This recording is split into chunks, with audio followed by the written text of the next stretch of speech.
Puji Tuhan, Shalom. Apa kabar? Baik, luar biasa, puji Tuhan. Kalau nggak baik, kita nggak di sini ya.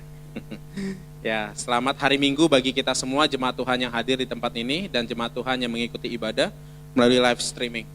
Saudara, di pagi ini menjelang ke siang ini, adakah yang sudah diawali dengan marah-marah?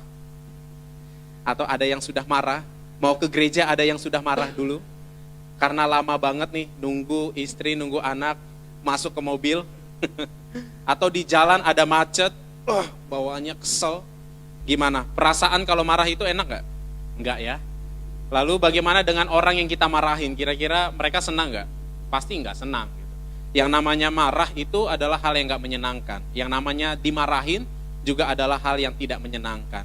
Biasanya kemarahan itu muncul ada karena apa? Karena kita melihat keadaan di sekitar kita nggak sesuai dengan yang kita mau, yang kita harapkan.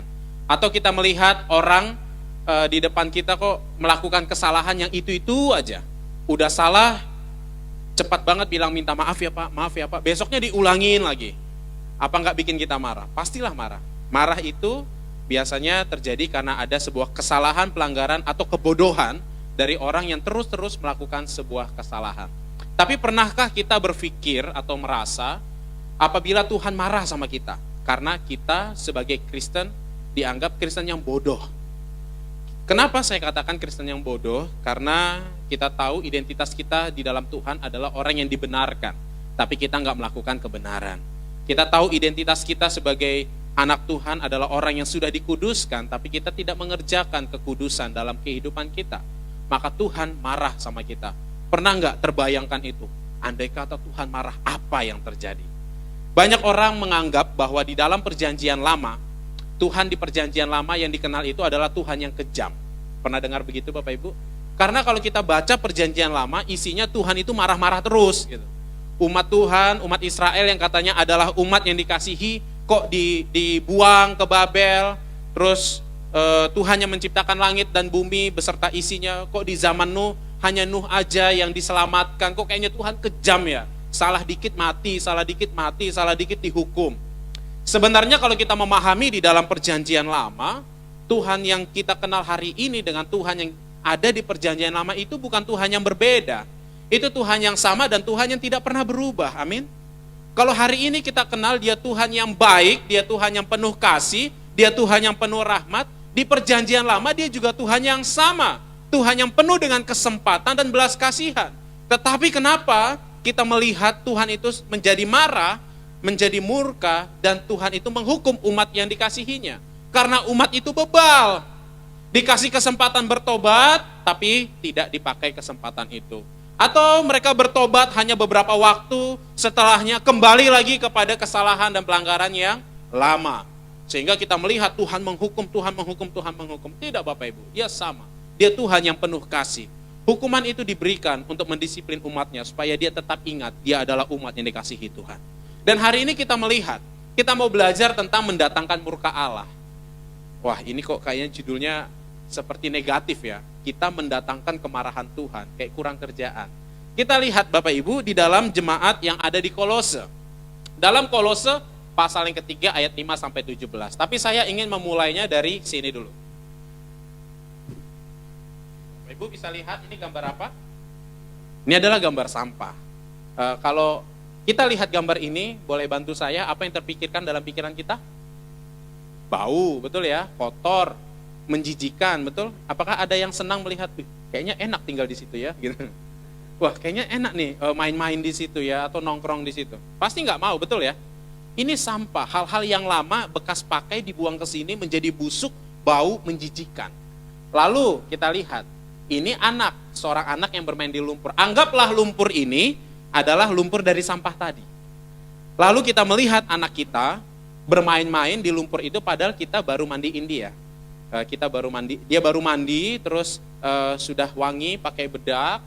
Lalu kita kasih anak kita ini main, dan mainnya ke lumpur yang bau seperti itu. Kira-kira Bapak Ibu marah nggak?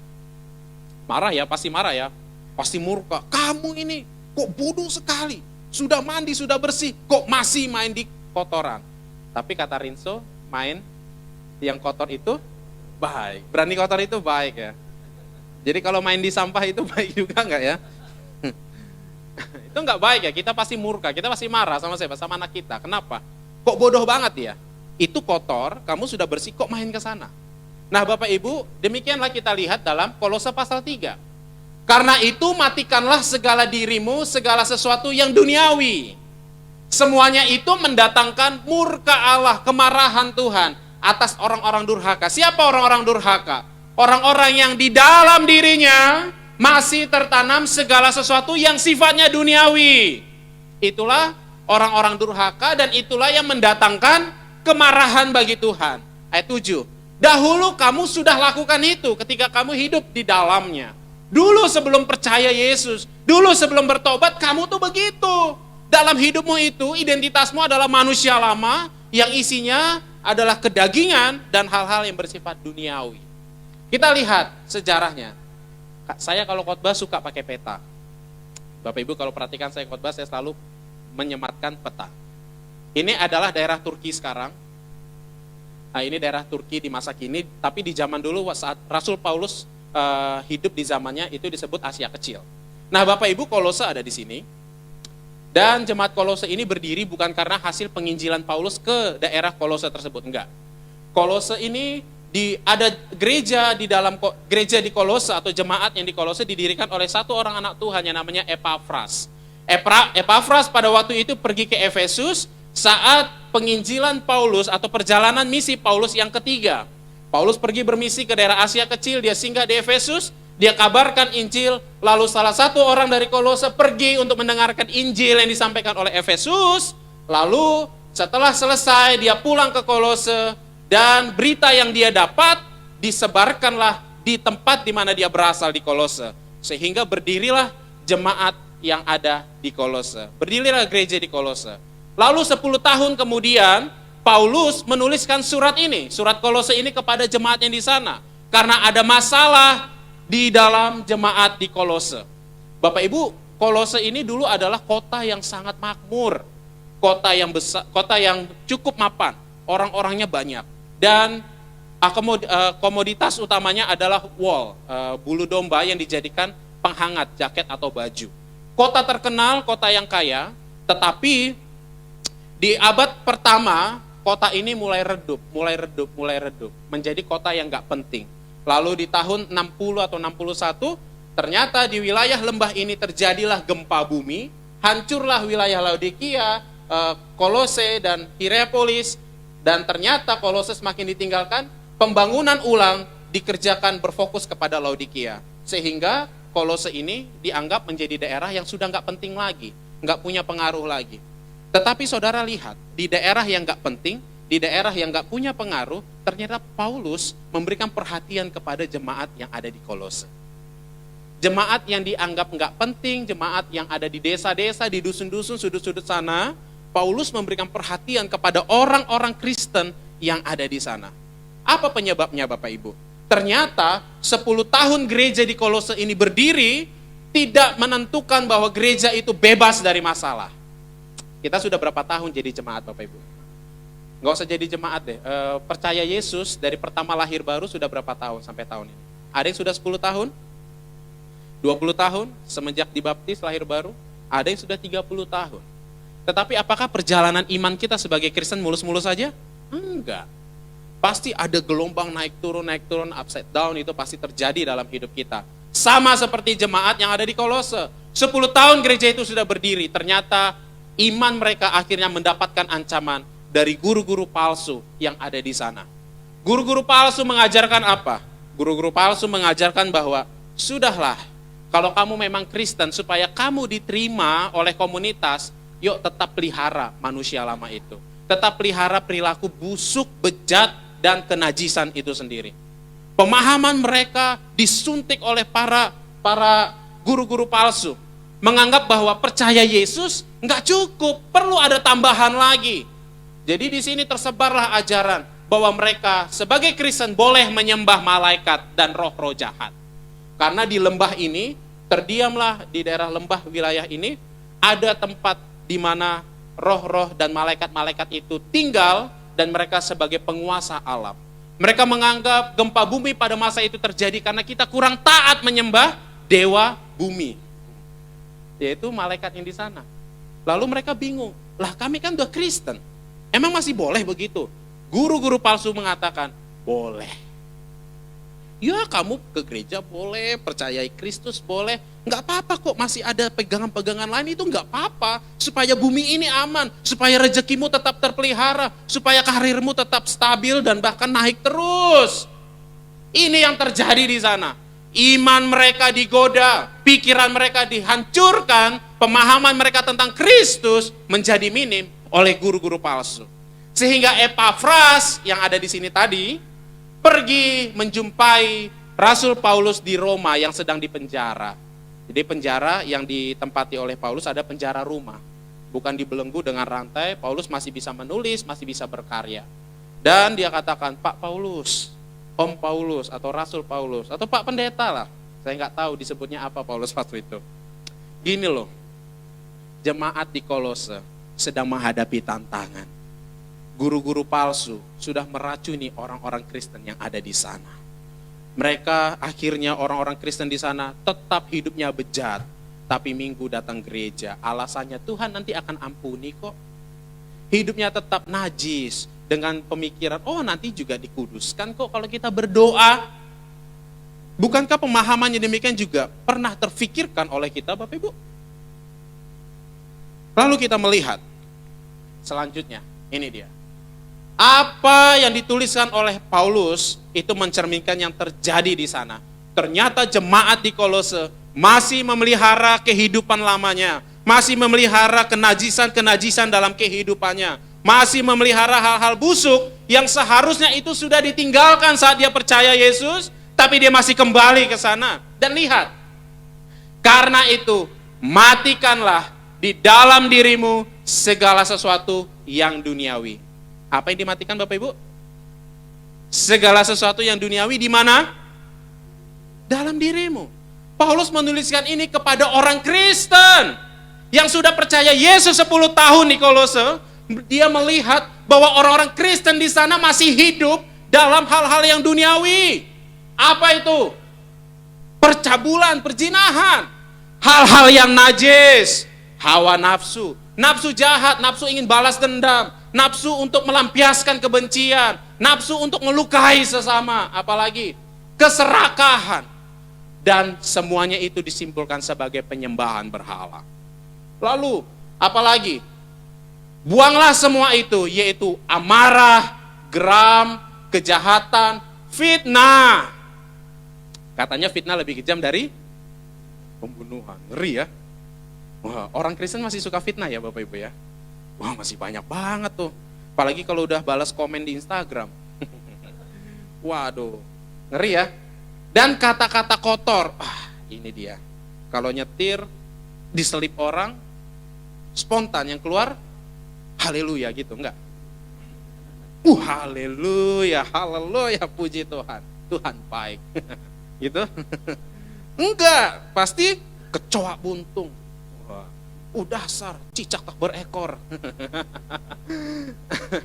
Lalu apalagi hal-hal yang duniawi itu yang ada dalam dirimu nih. Orang Kristen loh, ini yang disasar adalah orang Kristen. Dusta, kebohongan. Lalu karena kamu telah menanggalkan manusia lama serta kelakuan-kelakuannya dalam hal ini, tidak ada lagi Yunani, orang Yahudi, orang bersunat, tak bersunat, orang barbar, orang skit, budak atau orang merdeka, tapi Kristus adalah semua dalam segala sesuatu. Hal-hal yang mendatangkan murka Allah itu termasuk juga pembeda-bedaan. Saya mau mengasihi kamu karena kita satu kampus. Saya mau mengasihi kamu, menolong kamu karena kita satu warna kulit. Saya mau menolong kamu karena kita satu marga. Saya mau menolong kamu karena kita rambutnya sama-sama setengah botak atau sudah setengah panjang. Kita suka begitu, mengelompok-mengelompokkan, menganggap yang lain tidak ada artinya dan menganggap yang sama dengan kita itu baru berarti. Nah saudara, kalau dibandingkan dengan Galatia, lihat, ini sama penulisnya Rasul Paulus juga. Yaitu yang mendatangkan murka Allah, perbuatan daging. Apa aja, hampir sama, percabulan, perzinahan, kecemaran, hawa nafsu, penyembahan berhala, sihir. Wah, berobat pakai sihir cepat sembuh, Pak, katanya. Kalau berdoa di gereja lama sembuhnya 10 tahun itu. Udah pergi aja tuh ke sana. Dia sakti mau nyembuhkan pakai ayat doa Bapa Kami loh. Pergilah ke sana pakai sihir untuk menyembuhkan sakit penyakit. Itu mendatangkan murka Allah. Perseteruan, perselisihan, iri hati, amarah, kepentingan diri sendiri, pencideraan, roh pemecah. Terlalu semangat saya. Kedengkian, kemabukan, pesta pora dan lain sebagainya. Semua itu membuat kamu tidak mendapat bagian dalam kerajaan Allah. Selain mendatangkan murka Tuhan, kamu kehilangan bagian di dalam damai sejahtera kerajaan Allah. Apakah itu tujuan iman kita sebagai Kristen, Bapak Ibu? Bukan. Bukan. Sebagai Kristen kita tidak disuruh oleh Tuhan untuk memelihara hidup lama kita, bukan. Tapi sebagai Kristen kita disuruh oleh Tuhan untuk mematikan segala sesuatu dan membuang semuanya itu. Apa itu? Tadi perbuatan daging dan hal-hal duniawi itu adalah bentuk perilaku dari manusia yang lama kita. Kita disuruh apa Bapak Ibu? Mematikan dan membuang. Tuhan Yesus tidak pernah mengajarkan kita memelihara hidup lama, tetapi mematikan dan membuang manusia lama kita. Apa makna mematikan? Kita pasti tahu yang namanya mati pasti nggak hidup lagi, kan begitu. Itu bukan sekedar keinginan daging kita tekan, kita halangi, bukan. Tapi kita memusnahkan itu di dalam salib saat kita juga percaya Yesus. Manusia lama kita ikut mati dan kita lahir sebagai manusia yang baru. Itu yang harus kita buang, itu yang harus kita matikan. Jangan lagi kita korek-korek. Seperti misalnya kita punya hewan peliharaan.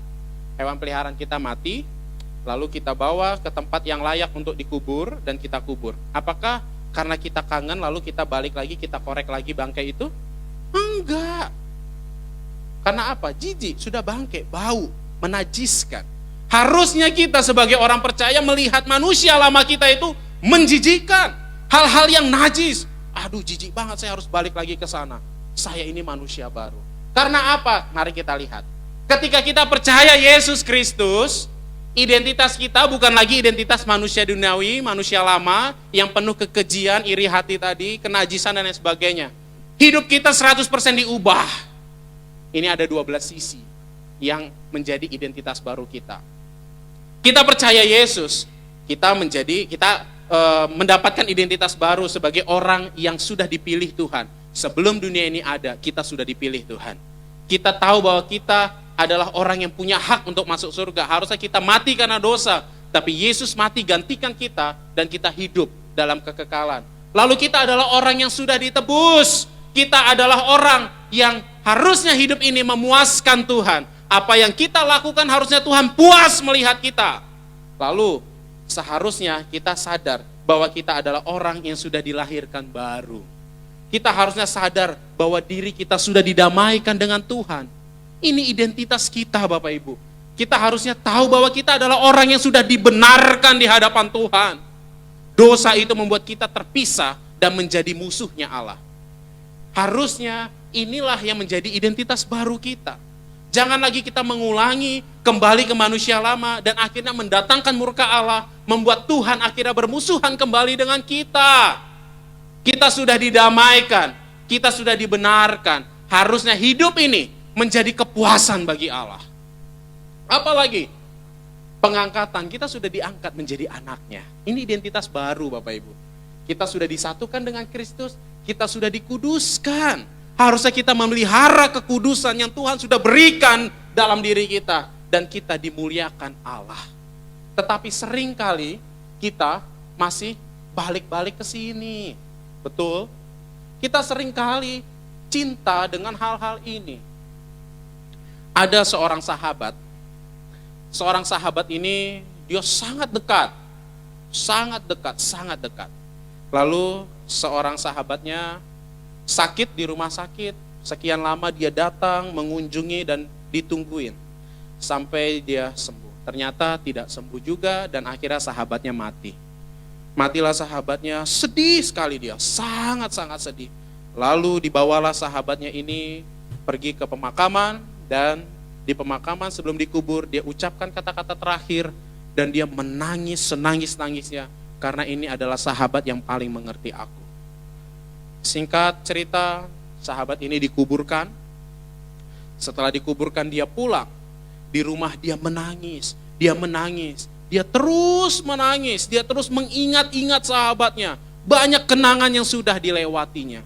Dan dia rasanya tidak mau lepas dengan sahabatnya. Saudara, siapakah sahabat itu? Itulah manusia lama kita. Seringkali kita nggak sadar akan hal ini. Kita nggak sadar identitas baru kita ini. Karena kita tidak rela sahabat kita itu kita matikan. Yaitu manusia lama kita. Kenapa kita susah sekali untuk mematikan manusia lama kita? Kenapa kita susah sekali rasanya untuk membuang karakter lama kita? Karena kita masih memikir-mikirkan itu setiap hari. Dalam ayat yang kedua, pikirkanlah perkara yang di atas, bukan yang di bumi. Tapi seringkali kita nggak pernah pikirkan ini.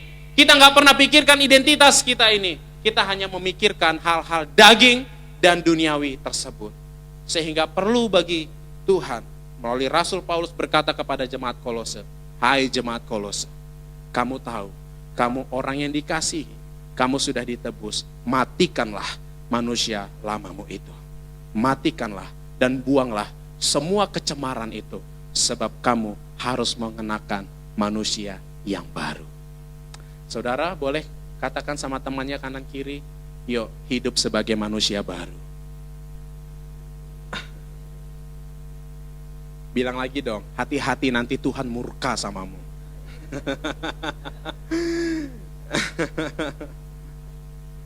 Jadi harus diapakan? Harus dimusnahkan. Jangan dikangen-kangenin. Saudara, berat memang rasanya untuk tidak kangen sama dosa, betul gak? Nggak ada dosa yang gak enak, semua dosa itu enak, betul? Semua dosa itu enak. Hal-hal yang disebutkan oleh Rasul Paulus ini adalah hal yang enak semua ini. Serakah akan jabatan kah, percabulan, kenajisan, nafsu membalaskan dendam, kita ingin rasa marah kita terlampiaskan dengan puas kalau orang itu terluka. Wow, ngeri rasanya. Dan kita sering kangen dan sering mikirin itu, sehingga kita lupa bahwa kita sudah ada di sini. Kita lupa kita sudah ada di sini. Yuk, yang dipikirkan apa? Hal-hal yang baru ini. Inilah hal-hal yang di atas, bukan lagi manusia lama kita. Amin, saudara? Lihat, kenapa? Karena kita sudah memperoleh manusia yang baru. Dan setiap hari seharusnya hidup kita diperbaharui. Boleh bilang sama diri sendiri, setiap hari harus diperbaharui.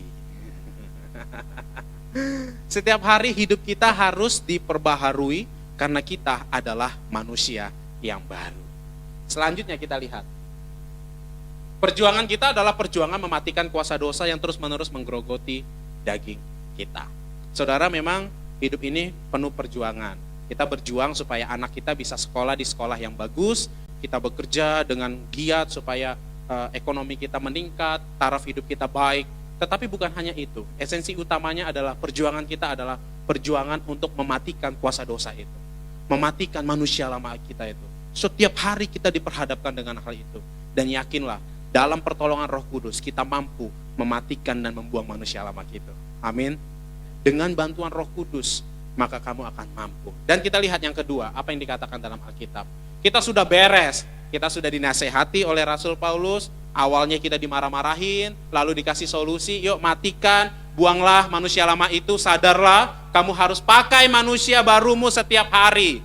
Bukan hanya ketika, kalau di gereja terlihat bagus karena pakai manusia baru, lalu pergi ke kantor karena lihat karyawan nggak benar, lalu kita buka manusia baru, pakai lagi manusia lama dan kita marah-marah, bukan itu maksudnya. Tapi setiap hari, dalam segala kondisi, dalam segala situasi, kamu identitasnya sudah baru. Siapa? Manusia yang baru. Dan lihat, manusia baru itu harusnya bagaimana?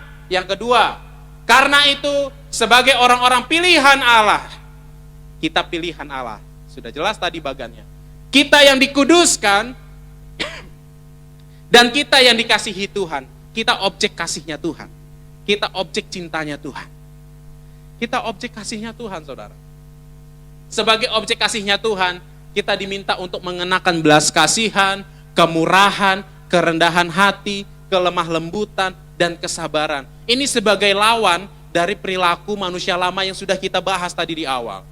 Ini adalah hal-hal yang harus kita pakai sebagai manusia baru. Mengenakan belas kasihan, mengenakan kemurahan, kerendahan hati, kelemah lembutan, dan kesabaran.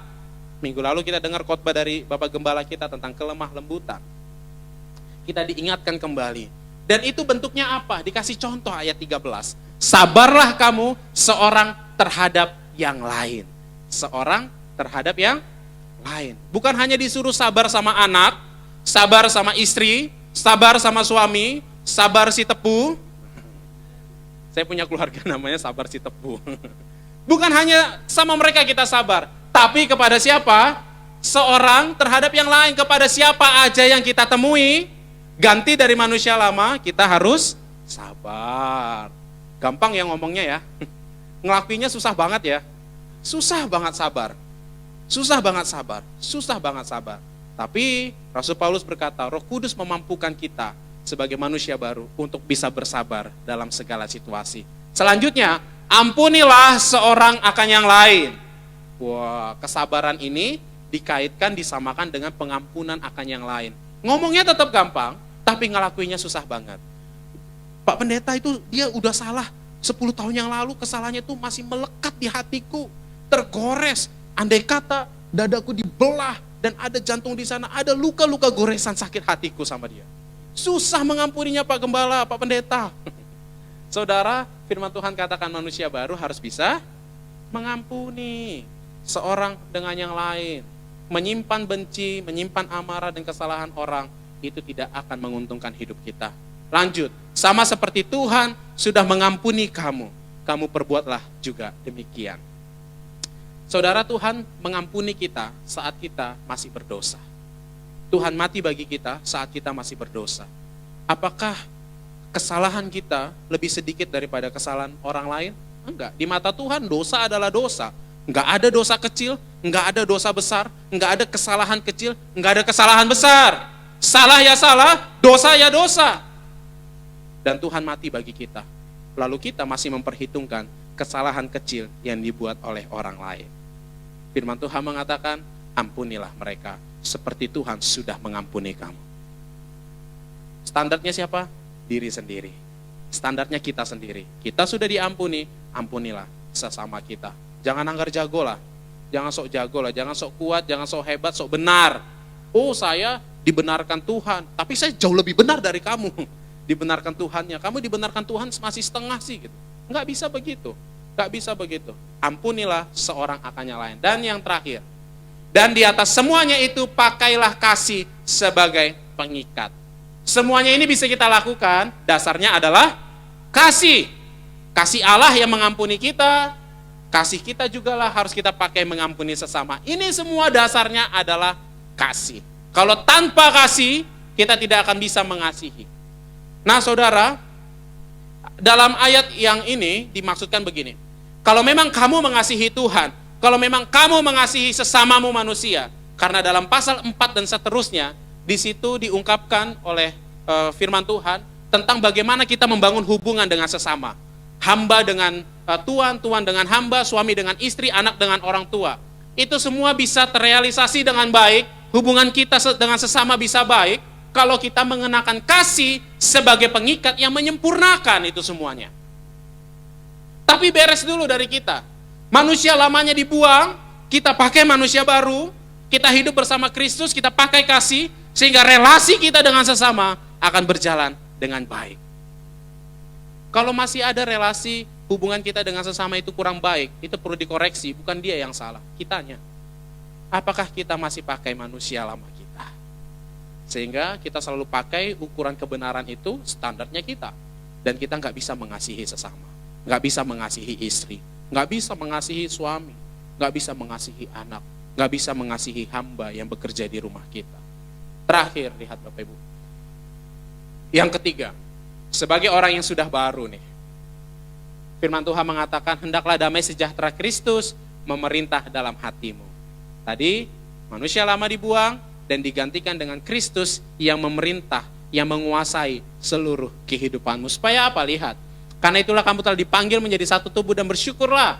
Hendaklah perkataan Kristus diam di dalam kamu. Kristus diam dalam kita dan perkataannya selalu ada dalam perkataan kita, segala kaya di antara kamu, sehingga kamu dengan segala hikmat mengajar dan menegur seorang akan yang lain, dan sambil menyanyikan mazmur, puji-pujian dan nyanyian rohani, kamu mengucap syukur kepada Allah dalam hatimu.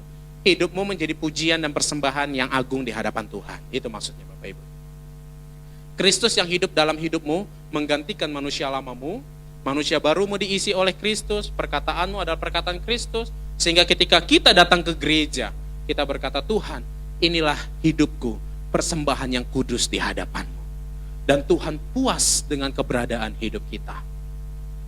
Karena dalam kitab Roma juga dikatakan demikian, bawalah hidupmu sebagai persembahan yang kudus, yang berkenan, yang layak, yang cocok, yang pas di hati Tuhan. Bagaimana kita bisa jadi persembahan yang kudus, hidup ini sebagai persembahan yang kudus, kalau kita masih main-main dengan manusia lama kita. Jadi ketika Kristus memerintah dalam hidup kita, Dia memerintah dalam setiap kehidupan kita, perkataan yang kita ucapkan ada perkataan-perkataan yang dari Kristus itu sendiri, yang memberkati dan membangun sesamamu, maka hidupmu sudah menjadi puji-pujian, persembahan yang agung, yang berkenan, layak di hadapan Tuhan. Amin saudara? Boleh bilang dengan temannya kanan kiri, hidupmu adalah persembahan buat Tuhan. Yang terakhir banget nih, ini dia, kesimpulan. Dan segala sesuatu yang kamu lakukan dengan perkataan atau dengan perbuatan, lakukanlah semuanya itu dalam nama Tuhan Yesus sambil mengucap syukur oleh Dia kepada Allah Bapa. Pertanggungjawabannya kepada Yesus Kristus itu sendiri. Saudara, sering sekali manusia itu hidup di dalam hal duniawinya seperti saya katakan tadi, masih kangen, masih berpikir. Sehingga Kristus tidak nampak kepada sesama kita. Orang tidak lagi mengenal Yesus Kristus melalui hidup kita. Padahal sebenarnya hidup kita ini adalah etalase, transparan. Yang dilihat apa? Kristus di dalamnya. Perbuatan, perkataan kita harusnya mencerminkan Kristus memerintah dan tinggal dalam hidup kita. Sehingga ayat ini menjadi penutup bagi kita, supaya kita bertanggung jawab. Apa yang kita lakukan, apa yang kita katakan, sudah sepantasnya lah Kristus yang diperkenalkan di dalam hidup kita. Sehingga orang melihat kemuliaan Allah melalui diri kita. Amin saudara? Tuhan Yesus memberkati kita sekalian. Haleluya.